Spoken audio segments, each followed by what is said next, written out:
అంటే ముందు మనం ఈ మంకీ పాక్స్ అంటే ఎంపాక్స్ అంటే ఎంపిఓఎక్స్ ఎంపాక్స్ అంటాం. సో ఇది కొత్త జబ్బేం కాదు. ఇది 50స్లో ఆఫ్రికా కాంటినెంట్లో కొన్ని మంకీస్లో ఈ వైరస్ గుర్తించారు. అయితే అప్పుడు మనుషులు లేదు కాబట్టి 70స్లో అంటే 1970 దశకంలో ఇది కొంతమంది మనుషుల్లో మొట్టమొదటి కాంగోలో కనపడింది. ఈ డెమోక్రటిక్ రిపబ్లిక్ కాంగో డిఆర్సి అంటాము, డెమోక్రటిక్ రిపబ్లిక్ ఆఫ్ కాంగో. ఇది సెంట్రల్ ఆఫ్రికాలో ఉంటుంది కంట్రీ. ఇది కంట్రీలో చాలామంది కూడా వైల్డ్ మీట్ అంటే అడవిలో వేటాడి ఆ మాంసం తింటుంటారు.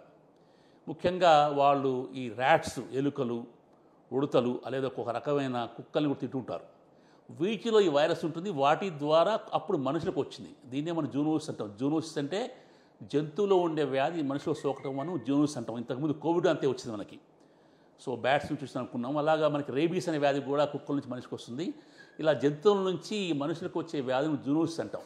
సో ఇలా ఇది 70 దశకంలో ఆఫ్రికాలో కాంగోలో మొదలై ఆ తర్వాత ఈ ఎంపాక్స్ అనేది మంకీ పాక్స్ అని ఇతర దేశాలు పక్కన దేశాలకు పాకింది.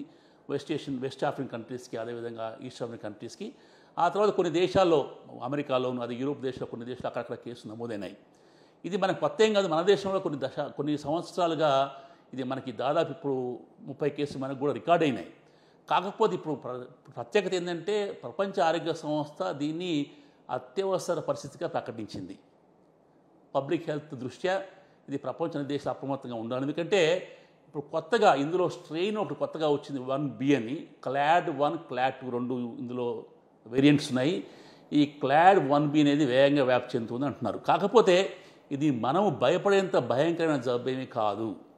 ఎందుకంటే కోవిడ్ లాగా ఇది ఒక వ్యక్తికి కొన్ని సెకండ్స్లో మినిట్స్లో దగ్గినా తుమ్మినా వచ్చే జబ్బు కాదు. ఇది కేవలం బాగా క్లోజ్ కాంటాక్ట్ ఉంటేనే, అంటే ఎవరికైనా ఎంపాక్స్ వచ్చిన వ్యక్తితోని చాలా క్లోజ్ కాంటాక్ట్, మనం వాళ్ళని ముట్టుకున్నా, వాళ్ళ మీద వచ్చి ఆ పుండ్లు బ్లిస్టర్స్ ముట్టుకున్నా కానీ, వారితో సెక్స్లో పాల్గొన్నా కానీ, వారితో మౌత్ టు మౌత్ కిస్ తీసుకున్న వాళ్ళకి కానివ్వండి, అలా ఉన్న వాళ్ళకే ఈ జబ్బు వచ్చే అవకాశం ఉంది. కొన్ని పరిశోధనలో దాదాపు 3-4 గంటలు ఆ వ్యక్తితో క్లోజ్గా గడిపిన వాళ్ళకే ఇది ఎయిర్ బార్న్ వచ్చే అవకాశం ఉంటున్నారు. కానీ ఎక్కువ స్టడీస్లో ఇది ఎయిర్ బార్న్ ద్వారా రాదని చెప్తున్నారు. కాకపోతే క్లోజ్ కాంటాక్ట్ కొన్ని గంటలు ఉంటే ఇది వచ్చే అవకాశం ఉంది.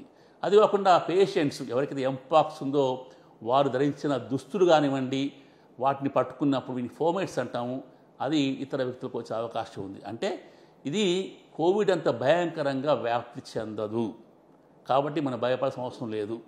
రెండవది ఏంటంటే ఇది కేవలం దీనికి వ్యాక్సిన్ కూడా ఉంది. ఇంతకుముందు మనం స్మాల్ పాక్స్ వ్యాక్సిన్ ఇచ్చేవాళ్ళం. 1977లో స్మాల్ పాక్స్ వ్యాక్సిన్ ద్వారా ప్రపంచం అంతా నిర్మూలించబడింది. అదే కోవిడ్ చెందిన వైరస్ కాబట్టి ఈ వ్యాక్సిన్స్ ఈ ఎంపాక్స్లో పనిచేస్తాయి. కాకపోతే దురదృష్టం ఏంటంటే ఆఫ్రికా ఖండంలో వ్యాక్సిన్స్ లభ్యం కావటం లేదు. అదేవిధంగా కొన్ని మందులు స్మాల్ పాక్స్ వాడే యాంటీవైరల్ మందులు కూడా ఈ ఎంపాక్స్ పనిచేసే అవకాశం ఉంది. ఇంతకుముందు వాడారు కాబట్టి మనం దీని గురించి భయపడకూడదు. ఇది ఇంకోటి ఏంటి, ఇంతకుముందు స్మాల్ పాక్స్ వ్యాక్సిన్ వేసుకున్న వారిలో అంటే 77 కన్నా ముందు చాలామంది స్మాల్ పాక్స్ వ్యాక్సిన్ వేయించుకున్నారు ప్రపంచంలో. తర్వాత 80 తర్వాత స్మాల్ పాక్స్ వ్యాక్సిన్ ఆపేశారు. సో అలా వ్యాక్సిన్ వేసుకున్న వారిలో ఇది వచ్చే అవకాశాలు తక్కువ. కాబట్టి ఈ ఎంపాక్స్ అనే మనం జబ్బుని ముఖ్యంగా తక్కువ వయసు వల్ల చూస్తున్నాం. ఎక్కువగా మరణాలు ఏంటంటే చిన్నపిల్లలు సంభవిస్తున్నాయి. కాబట్టి మన దేశంలో మీరు అడిగిన ప్రశ్న, మన దేశ పరిస్థితి ఎలా ఉందంటే, మన దేశంలో మార్చి నెలలో ఒక కేసు రికార్డ్ అయింది. ఆ తర్వాత మన దగ్గర కేసులు లేవు. కాకపోతే మన దేశంలో ముఖ్యంగా హైదరాబాద్కి చాలామంది ఆఫ్రికా నుంచి విద్యార్థులు ఉన్నత విద్య కోసం వస్తూ ఉంటారు. కొన్ని వేల మంది మనకి చూస్తే మనకి విద్యార్థులు కనపడుతుంటారు.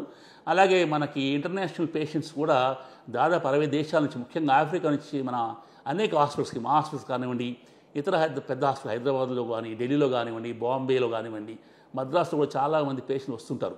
వీరి ద్వారా మంకీ పాక్స్ వచ్చే అవకాశం ఉంది. కానీ ఇది క్లోజ్ కాంటాక్ట్ వస్తుంది కాబట్టి కొంచెం జాగ్రత్తగా ఉండి వైద్యులు కానీ ఇతర వైద్య సిబ్బంది లక్ష్యం ఉన్నప్పుడు కొన్ని పర్సనల్ హైజీన్ పాటిస్తే, గ్లోవ్స్ వేసుకోవటము, హ్యాండ్ వాష్ ఇవి పాటిస్తే ఒక వ్యక్తి నుంచి ఒక ఇది సోకదు.